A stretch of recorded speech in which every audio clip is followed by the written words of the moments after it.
जैसा कि हमने कहा था कि हम लोग अगले टर्न पर झील के बारे में चर्चा करेंगे, है ना।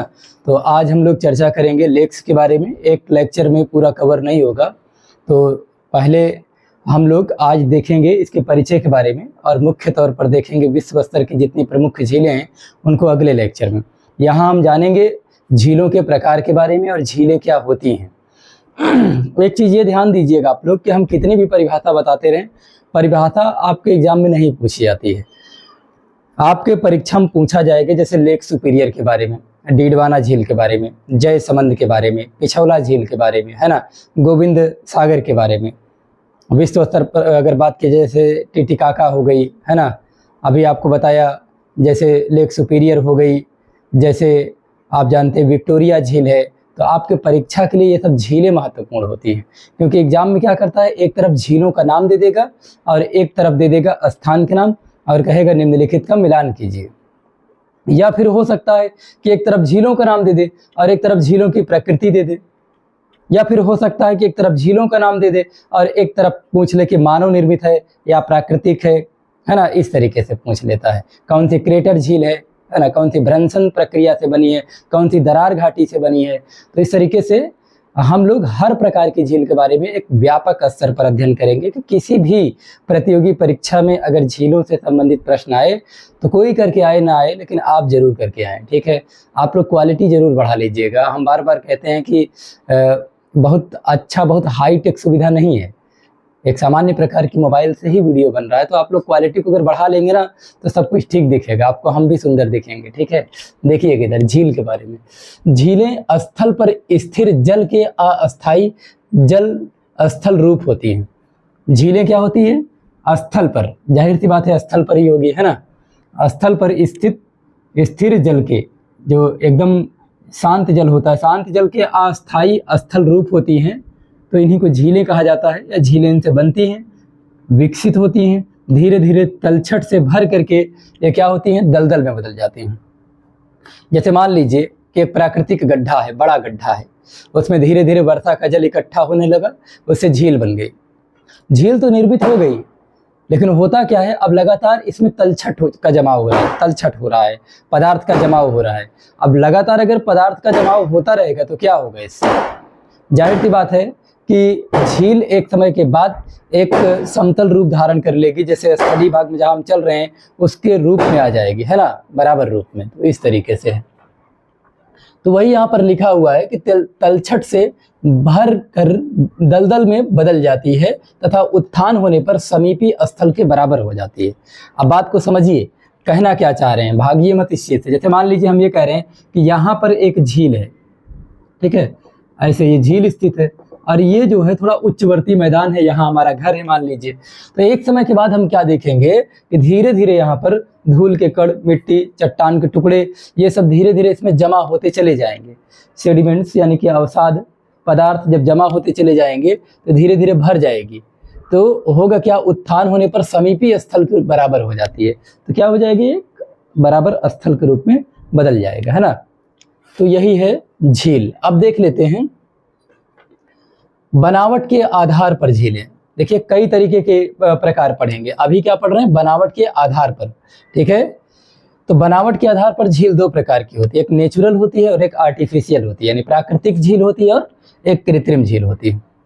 जो एक्सोजेनिक यानी कि भूगर्भिक जो हलचलों एवं धरातल के बहिर्जात बलों से उत्पन्न झीलें होती हैं, इनको प्राकृतिक झीलें कहा जाता है। यानी कि प्राकृतिक झील को हम आप बनाने नहीं जाते हैं, पृथ्वी के अंदर किसी प्रकार की आंतरिक शक्तियों के कारण भूगर्भिक हलचल हुई और एक बड़ा भाग जमीन के नीचे धंस गया, और एक समय के बाद जब धीरे धीरे उसमें जलभराव होगा तो उससे जिस झील का निर्माण होगा उसको हम बोलेंगे प्राकृतिक झील।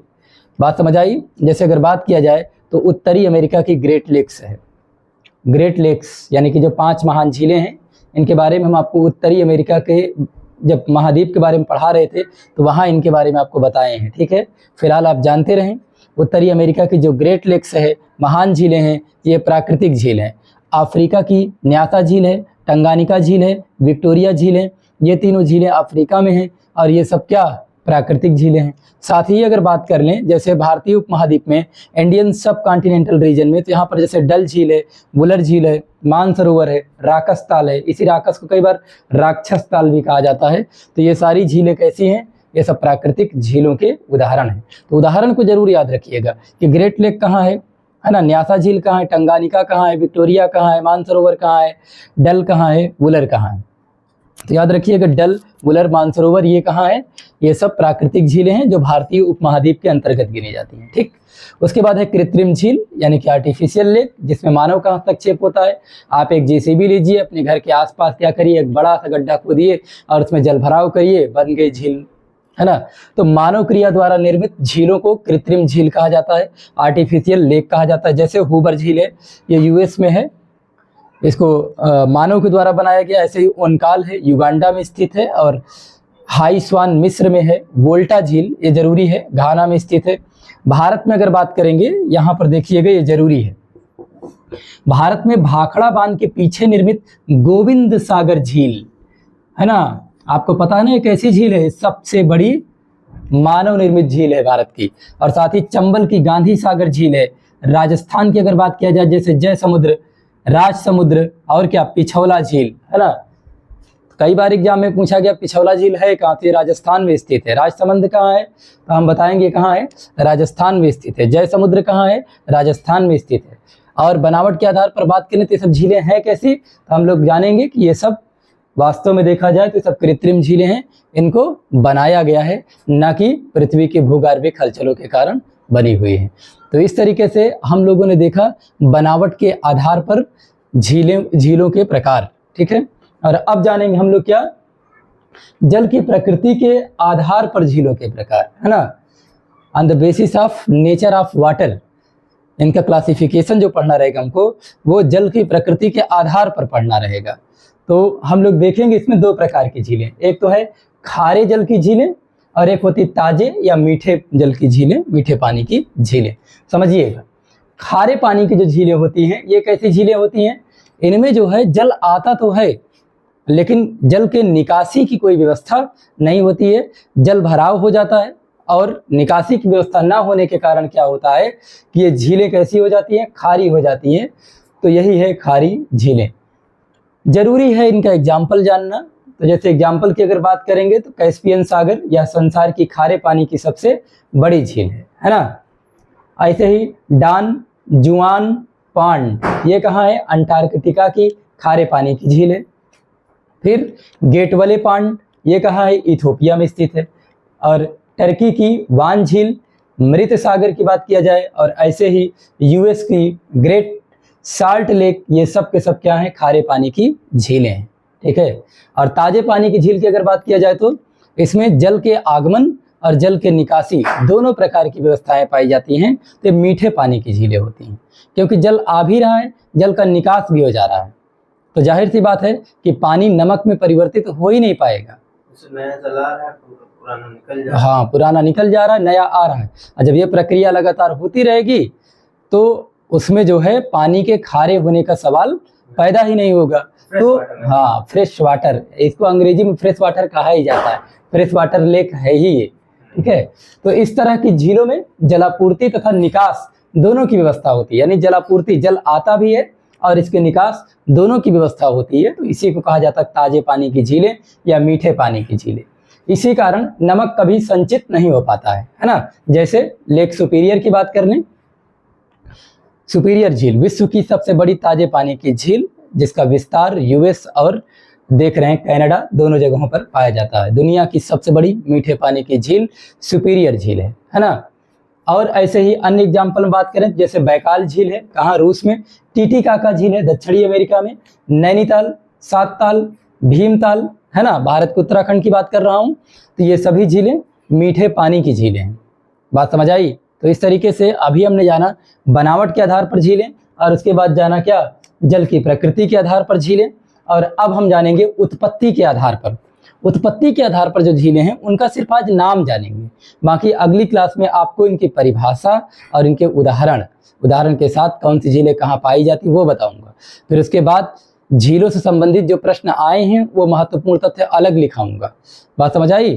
फिलहाल ये देखिएगा, उत्पत्ति के आधार पर झीलें, यानी कि on the basis of origin categorise करेंगे अगर इन्हें, तो वलन से निर्मित झील यानी फोल्ड प्रोसेस से निर्मित जो झीलें हैं।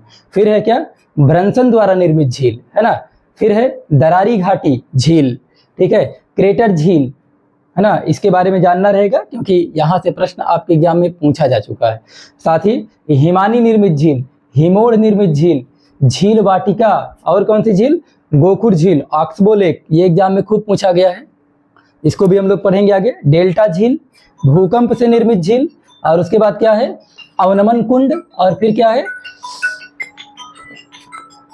संरचनात्मक झील है। तो इस तरीके से हम लोगों ने आज देखा है क्या, एक तो बनावट के आधार पर झील, उसके बाद जल की प्रकृति के आधार पर झीलें, और इसके बारे में हम लोग जो है सब पढ़ेंगे लेकिन अगली क्लास में।